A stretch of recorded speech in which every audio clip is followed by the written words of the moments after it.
পৃথিবীর বায়ুচাপ সম্পর্কে আমরা আগে জেনেছি।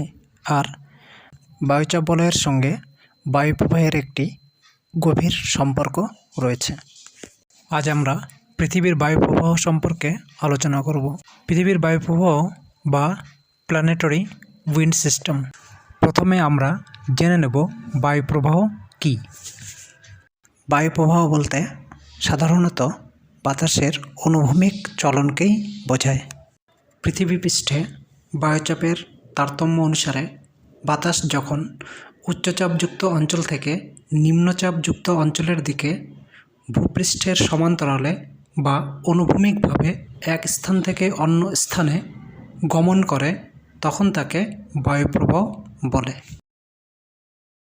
তাহলে এখানে প্রশ্ন হতে পারে, বায়ুর অনুভূমিক চলন যদি বায়ুপ্রবাহ হয় তবে বায়ুর উলম্ব চলন কী নামে পরিচিত?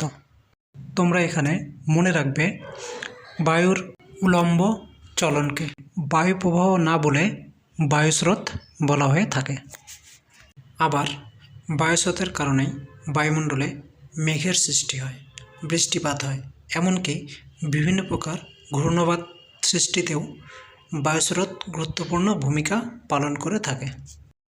এবার চলো দেখে নিই কীভাবে ভূপৃষ্ঠে বায়ুপ্রবাহের সৃষ্টি হয়।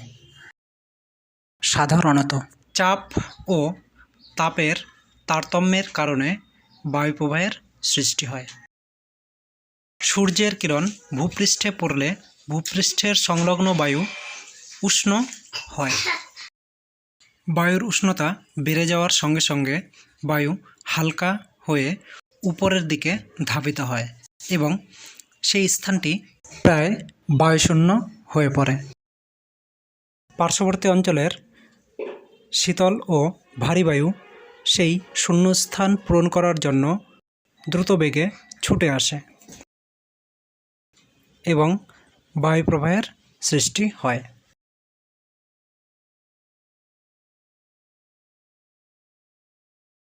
এবার আমরা বায়ুপ্রবাহের কারণগুলি সম্পর্কে জেনে নেব। প্রথমে বায়ুচাপের তারতম্য। বায়ুর একটি সাধারণ ধর্ম হল বায়ু সর্বদা উচ্চচাপযুক্ত অঞ্চল থেকে নিম্নচাপযুক্ত অঞ্চলের দিকে প্রবাহিত হয়। দ্বিতীয় হল উষ্ণতার পার্থক্য। সূর্যের তাপের প্রভাবে বায়ু উত্তপ্ত হলে প্রসারিত হয়। বায়ুর ঘনত্ব ও আপেক্ষিক গুরুত্ব কমে যায়, ফলে বায়ু হালকা হয়ে উপরে উঠে যায় এবং নিম্নচাপ অঞ্চলটি বায়ুশূন্য হয়ে পড়ে। নিম্নচাপ অঞ্চলের শূন্যস্থান পূরণ করার জন্য পার্শ্ববর্তী অঞ্চল থেকে ভারী ও শীতল বায়ু নিম্নচাপ অঞ্চলের দিকে প্রবাহিত হয়। 3 নম্বর হল পৃথিবীর আবর্তন গতি। পৃথিবীর আবর্তন গতির কারণে গতিশীল বায়ুর উপর করিওলিস বল কাজ করে বায়ুপ্রবাহের বিক্ষেপ ঘটায়।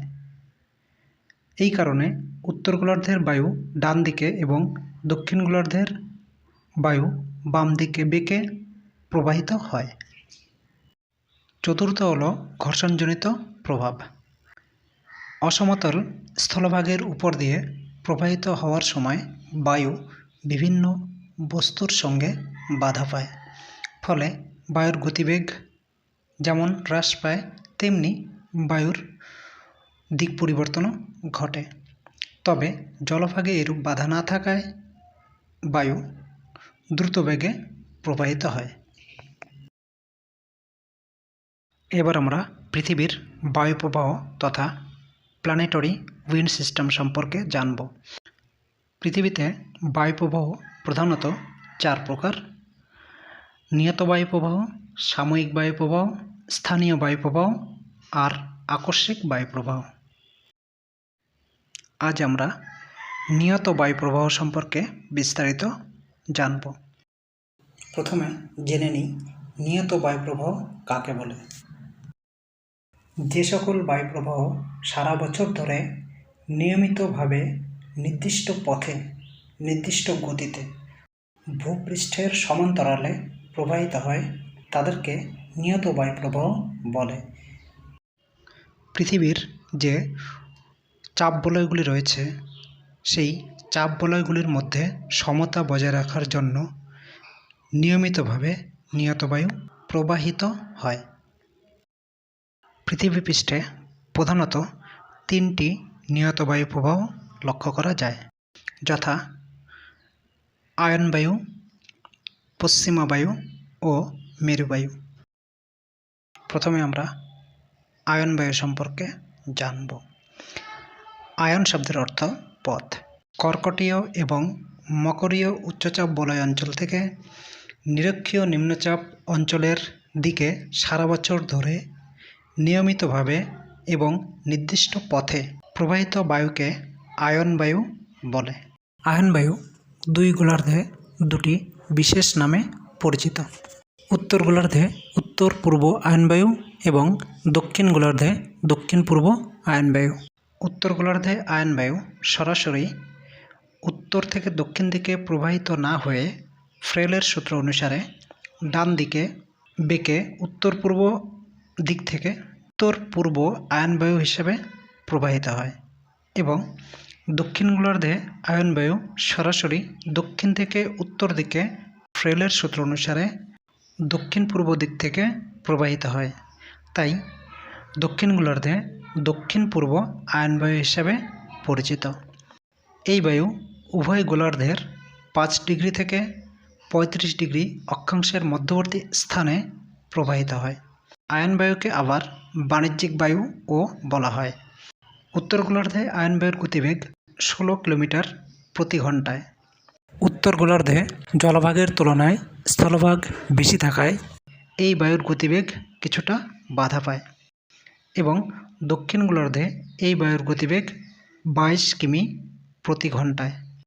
দক্ষিণ গোলার্ধে আয়ন বায়ুর গতিবেগ বেশি হওয়ার কারণ দক্ষিণ গোলার্ধে স্থলভাগের তুলনায় জলভাগ বেশি, যার কারণে আয়ন বায়ুর গতিপথে বাধা কম সৃষ্টি হয়। আয়ন বায়ুর গতিপথে মহাদেশের পশ্চিমাংশে মরুভূমি সৃষ্টির কারণগুলি হল, যেহেতু আয়ন বায়ু উচ্চ অক্ষাংশের শীতলতর স্থান থেকে নিম্ন অক্ষাংশের উষ্ণতর স্থানের দিকে প্রবাহিত হয়, যেহেতু শীতল বায়ুর জলীয় বাষ্প ধারণ ক্ষমতা কম, তাই পশ্চিম থেকে পূর্ব দিকে প্রবাহের সময় কোনো প্রকার বৃষ্টিপাত ঘটায় না বলে মহাদেশের পশ্চিমাংশে বৃহৎ 5টি মরুভূমির সৃষ্টি হয়েছে, যেমন কালাহারি, সাহারা, আটাকামা, গ্রেট অস্ট্রেলিয়ান মরুভূমি ও সোনেরান। তবে এই শীতল বায়ু পশ্চিম থেকে পূর্ব দিকে প্রবাহের কালে জলভাগের উপর দিয়ে প্রবাহিত হয় বলে প্রচুর জলীয় বাষ্প ধারণ করে এবং কোনো উচ্চ অংশে বাধা পেয়ে প্রচুর শৈলক্ষেপ বৃষ্টিপাত ঘটায়। আয়ন বায়ুকে বাণিজ্যিক বায়ু বলার কারণ প্রাচীনকালে এই বায়ু প্রবাহের পথে পালতোলা জাহাজ নিয়ে নাবিকেরা বাণিজ্য চালাতো বলে একে বাণিজ্যিক বায়ু বলা হয়। আজ এখানে শেষ করছি। তোমরা ভালো থাকবে। অন্য একটি ক্লাসে বাকি বিষয়গুলি আলোচনা করব।